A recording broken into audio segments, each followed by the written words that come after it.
I, Valerius Licinianus Licinius, was born into a humble world in the rugged lands of Illyria around the year 250 AD.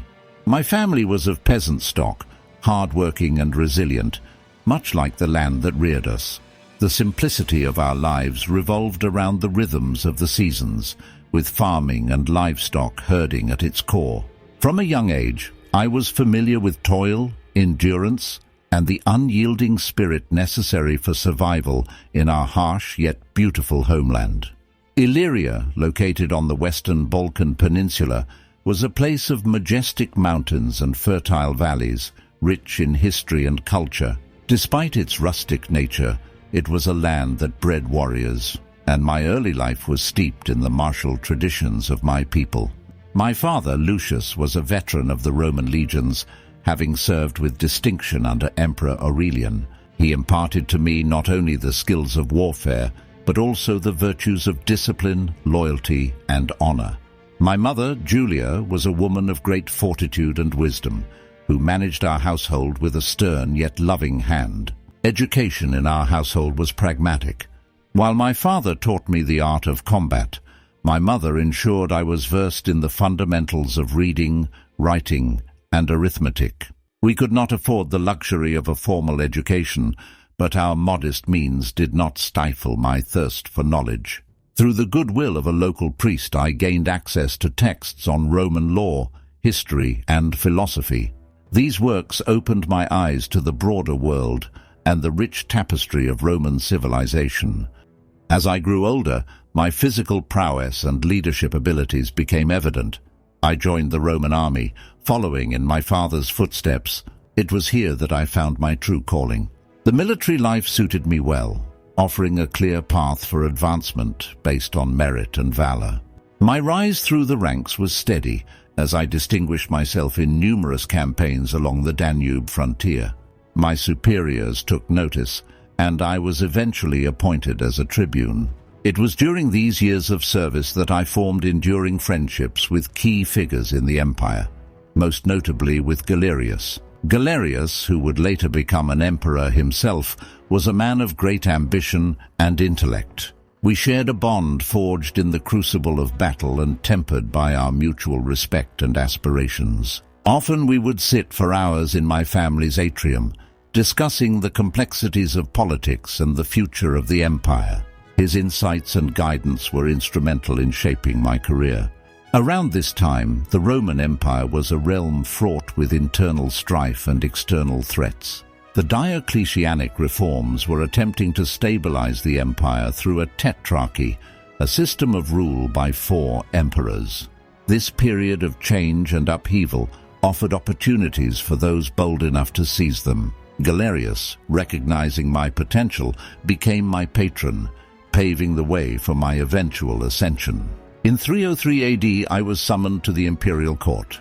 This marked a significant turning point in my life, as I moved from the periphery of the empire to its very heart.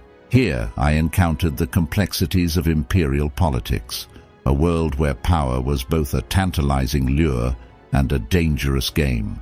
Under Galerius's tutelage, I navigated these treacherous waters, always mindful of the precarious balance required to maintain favor and avoid the pitfalls that had claimed so many before me. By 308 AD, the winds of fortune shifted dramatically in my favor. Galerius, now an Augustus of the Eastern Roman Empire, elevated me to the rank of Augustus as well. This sudden rise to power was both a testament to his faith in my abilities and a reflection of the turbulent times. As Augustus, I was tasked with the governance of the western provinces, a realm beset by the challenges of internal rebellion and external threats. My journey from the humble plains of Illyria to the august halls of power was a testament to the unpredictable nature of destiny and the relentless drive that defined my character. My life, up until this point, had been a relentless pursuit of excellence, driven by the lessons of my upbringing and the opportunities afforded by my service in the army. As I prepared to assume the mantle of leadership, I was acutely aware of the responsibilities that lay ahead and the legacy I hope to create for the empire and for myself.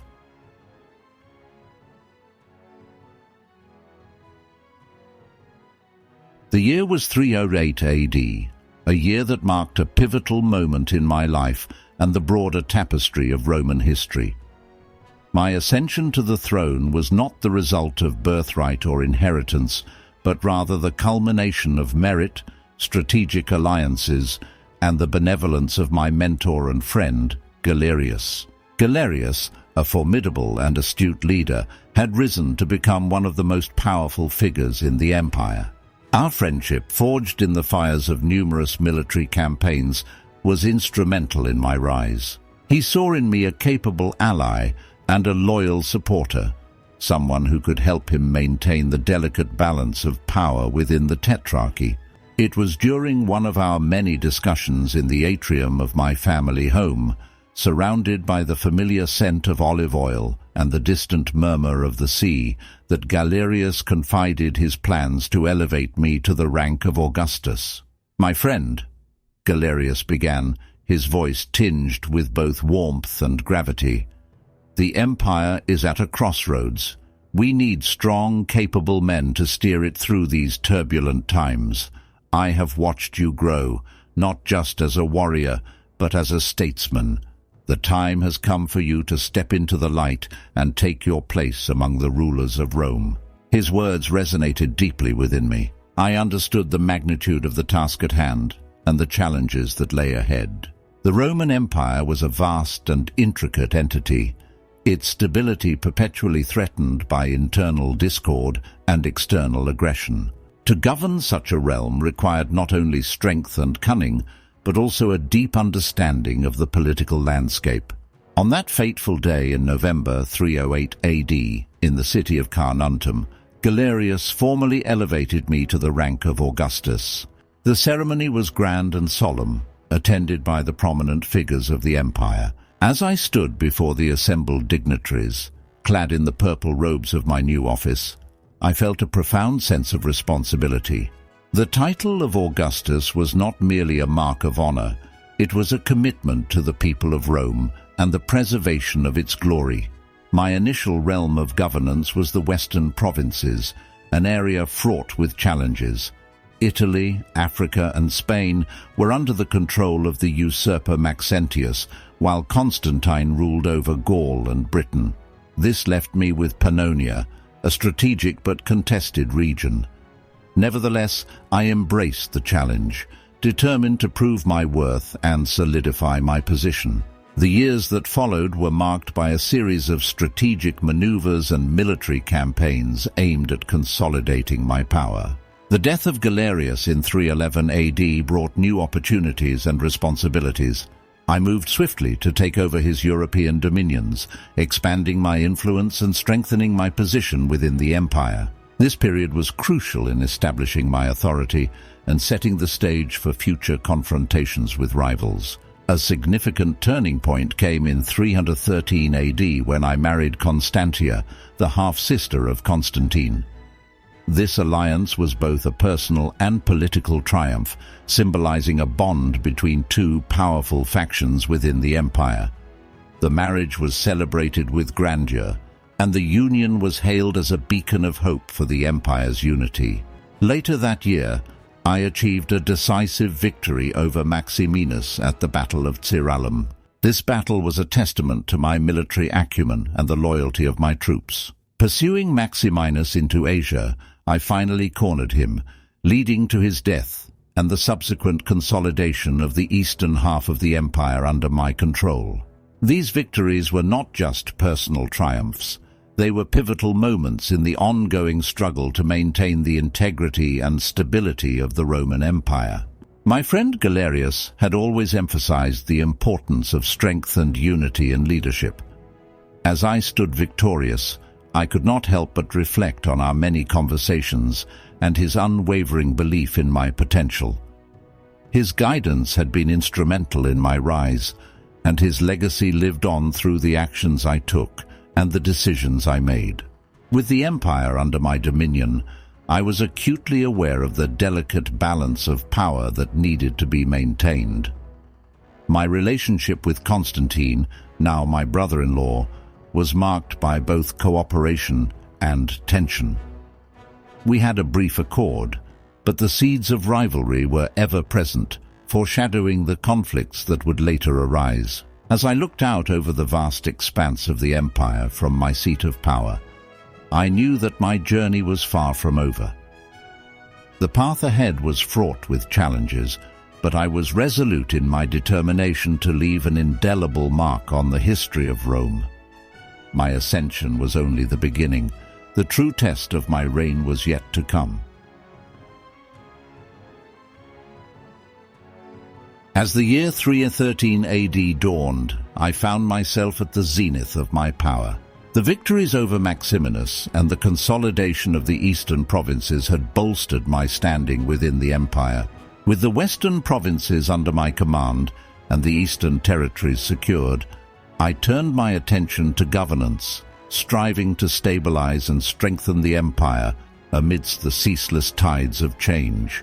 One of the first significant acts of my reign was the issuance of the Edict of Milan in June 313 AD, alongside my brother-in-law Constantine. This landmark decree granted religious tolerance throughout the empire and restored property to the Christian Church. While Constantine's motivations were driven by his newfound Christian faith, my support for the edict was rooted in pragmatism. I recognized the growing influence of Christianity and saw the political advantage in accommodating this burgeoning religious movement. Despite my initial support for religious tolerance, my relationship with the Christian community grew increasingly strained over time. Constantine's embrace of Christianity created a shift in the political landscape, and tensions between us began to mount. The uneasy peace that characterized our relationship was always overshadowed by the looming specter of conflict. During the decade that followed the Edict of Milan, my reign was marked by both achievements and challenges. I focused on fortifying the empire's defenses and securing its borders. The threat of barbarian invasions was ever present, and I launched numerous campaigns to repel these incursions. The provinces of Pannonia and Moesia, which I had been forced to cede to Constantine, were a constant source of contention. The uneasy peace between Constantine and me lasted for nearly a decade, but it was a fragile truce. Both of us were accumulating power and resources, preparing for an inevitable confrontation. I bolstered my military, amassing a formidable army and a substantial reserve of treasure.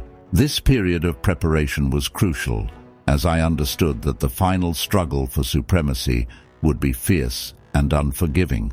The year 324 AD marked the culmination of this rivalry. Constantine, ever ambitious and unyielding, launched a campaign against me. The battles that ensued were some of the most brutal and decisive in the history of the empire. At the Battle of Adrianople, Constantine's forces clashed with mine in a bloody engagement. Despite my best efforts and the valor of my troops, we were ultimately defeated. The defeat at Adrianople was a significant blow, but I was not yet ready to concede. I regrouped my forces and prepared for a final stand at Chrysopolis. The battle that unfolded was a desperate and fierce struggle, but once again, Constantine emerged victorious. The losses were staggering, and the dream of a unified empire under my sole rule began to slip away. Faced with no other option, I surrendered to Constantine, hoping for clemency. Constantine initially granted me exile in Thessalonica, a city rich in history and culture. However, my reprieve was short-lived. Accusations of attempted rebellion soon surfaced, and Constantine, ever wary of threats to his power, ordered my execution in 325 AD. As I faced my end, I reflected on the twists of fate that had brought me from the humble fields of Illyria to the pinnacle of power, and now to the brink of oblivion. Throughout my reign, I had strived to balance the demands of governance with the harsh realities of power. The empire I sought to protect and strengthen was vast and complex, its challenges immense. While my ultimate defeat was a sobering end to my ambitions, I took solace in the knowledge that I had fought valiantly for the stability and integrity of Rome. My relationship with Constantine had been a defining aspect of my reign. Our rivalry, fueled by ambition and divergent visions for the empire, ultimately led to my downfall. Yet in those final moments I could not help but acknowledge the indomitable spirit that had driven both of us. The legacy of our conflict would echo through the annals of history, a testament to the relentless struggle for power that defined the Roman Empire. As the sun set on my reign, I knew that the story of Rome would continue, shaped by the leaders who followed. My contributions, both the triumphs and the failures, would become part of the intricate mosaic of Roman history. And in that, I found a measure of peace.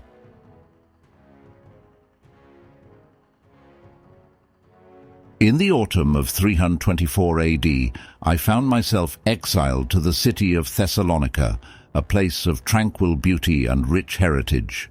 My surrender to Constantine marked the end of my active rule, but I clung to a sliver of hope that my life in exile might be one of quiet reflection and a dignified end. The city, with its bustling ports and grand architecture, offered a stark contrast to the chaos and bloodshed that had defined my final days as emperor. However, the shadow of Constantine loomed large. Despite his initial decision to spare my life, I was acutely aware that my presence represented a lingering threat to his authority. I spent my days under constant surveillance, my movements restricted and my communications monitored. The solitude of exile gave me ample time to reflect on the events that had led me here. The final months of my life were a period of introspection. Each day I walked along the city walls, gazing out over the Aegean Sea, contemplating the empire I had once governed. The memories of battles fought, alliances forged, and the endless machinations of politics swirled in my mind. The weight of my failures hung heavy on my shoulders, but so too did the pride of my accomplishments. In the early months of 325 AD, rumors began to reach me of unrest and conspiracy. Despite my isolation, the intricate web of politics and intrigue continued to ensnare me. Reports of my supposed involvement in plots against Constantine were undoubtedly fabricated, but in the perilous world of Roman power, truth and rumor were often indistinguishable. I had no means to defend myself against these accusations, no voice to proclaim my innocence. It was on a cold morning in the spring of 325 AD that the fateful decree arrived. I was to be executed on charges of treason. The order, signed by Constantine himself, was a stark reminder of the ruthlessness that had propelled him to power. My fate was sealed, not by the sword of an enemy on the battlefield, but by the quill of an emperor in a distant palace. As the soldiers came for me, I felt a profound sense of resignation. My life had been a relentless pursuit of power, marked by triumphs and defeats, alliances and betrayals. Now it was coming to an end, not with the clamor of battle, but in the quiet confines of a cell. I was led to a secluded courtyard, the cold stone beneath my feet, a stark contrast to the warmth of the Illyrian sun I had known as a child. In those final moments I thought of my family, of the people who had stood by me, and of the empire I had sought to protect. The executioner approached, his face a mask of indifference. I knelt, feeling the rough texture of the ground, and closed my eyes. The world around me faded, replaced by a profound stillness. The blow came swiftly, a merciful end to a life of ceaseless struggle. My death marked the conclusion of a chapter in the history of the Roman Empire. As the final breath left my body, I hoped that my legacy would endure, not merely as a tale of ambition and power, but as a testament to the resilience and determination that had defined my life. The empire would continue, shaped by those who followed, and my story would be but one thread in the vast tapestry of Rome's history. In the days that followed, news of my execution spread throughout the empire. Reactions were mixed. Some viewed it as the necessary end of a rival, while others mourned the loss of a once great leader. Constantine, now the sole ruler of the Roman Empire, solidified his grip on power. My death removed the last obstacle to his unchallenged dominion, allowing him to focus on the future he envisioned for Rome. Yet even as the pages of history turned, I knew that the legacy of Licinius would not be easily forgotten. My reign had seen both the heights of victory and the depths of defeat. The edict of religious tolerance I had supported, the battles I had fought, and the alliances I had forged would remain part of the empire's narrative. In death as in life, I remained a figure intertwined with the destiny of Rome.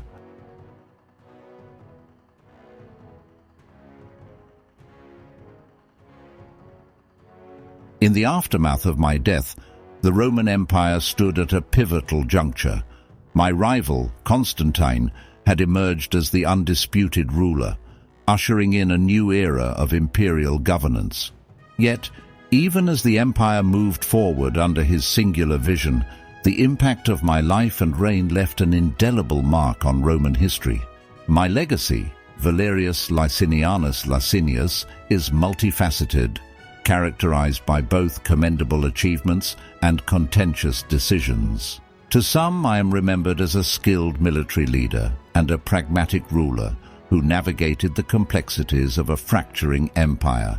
To others, my eventual downfall and strained relationship with Constantine underscore the precariousness of power and the ruthlessness that often accompanies it. One of the most enduring aspects of my legacy is my role in the issuance of the Edict of Milan in 313 AD. This decree, which I co-authored with Constantine, granted religious tolerance throughout the empire and restored properties to the Christian Church. While Constantine's motivations were largely influenced by his growing devotion to Christianity, my support stemmed from a pragmatic understanding of the empire's evolving religious landscape. This act of tolerance was a significant step toward the eventual acceptance and dominance of Christianity within the Roman world. However, my later years saw a divergence in my stance toward Christianity. As Constantine's embrace of the faith deepened, tensions arose between us, exacerbated by our differing visions for the empire. Around 320 AD, I initiated a mild persecution of Christians, driven by political calculations rather than religious fervor.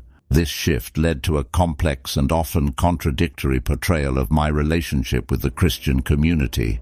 Contemporary writers such as Lactantius and Eusebius initially hailed me as a convert, only to later condemn my actions against Christians. The military campaigns I led also form a significant part of my legacy.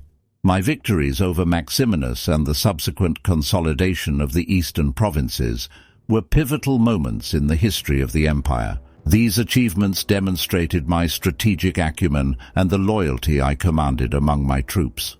Yet my ultimate defeats at the hands of Constantine at Adrianople and Chrysopolis serve as stark reminders of the relentless and unforgiving nature of power struggles within the Roman Empire. My governance of the eastern provinces, although brief, was marked by efforts to strengthen and stabilize these regions. I invested in fortifications, secured borders, and sought to maintain a semblance of order amidst the chaos of the era. These actions, while often overshadowed by my eventual fall, were crucial in maintaining the integrity of the eastern part of the empire during a turbulent period. My marriage to Constantia, Constantine's half-sister, is another aspect of my legacy that underscores the intricate web of alliances and rivalries that defined the political landscape of the time. This union, celebrated with grandeur, was both a personal and political alliance, symbolizing a temporary bond between two powerful factions. The marriage produced a son, Licinius II, whose brief life and tragic fate are a poignant reminder of the often brutal realities faced by those in proximity to power. In reflecting upon my life and reign, it is clear that my story is one of ambition, resilience, and the ceaseless pursuit of power. From my humble beginnings in Illyria to my ascension as Augustus and my eventual downfall, My journey encapsulates the complexities and contradictions of leadership in the Roman Empire. My experiences serve as a testament to the enduring struggle for authority and the often fleeting nature of power. As history marched forward, Constantine's legacy came to dominate the narrative of the Roman Empire. His consolidation of power, establishment of Constantinople, and embrace of Christianity fundamentally shaped the future of Rome and the broader Western world. Yet within this grand historical tapestry, the story of Licinius remains a vital thread, a reminder of the diverse and dynamic forces that have shaped the course of history. In the centuries that followed, historians and scholars have continued to debate and interpret my legacy. Some view me as a tragic figure, a capable leader ultimately undone by the relentless tides of political intrigue and rivalry. Others see me as a pragmatic ruler whose decisions, both commendable and controversial, were shaped by the exigencies of the time. Ultimately, my legacy is one of complexity and nuance, reflecting the multifaceted nature of power and leadership in the ancient world. My life and reign, marked by both triumphs and tribulations, offer valuable insights into the challenges and dynamics of governing one of history's greatest empires. As Valerius Licinianus Licinius, I leave behind a legacy that continues to be studied, interpreted, and remembered, a testament to the enduring impact of my life on the history of Rome.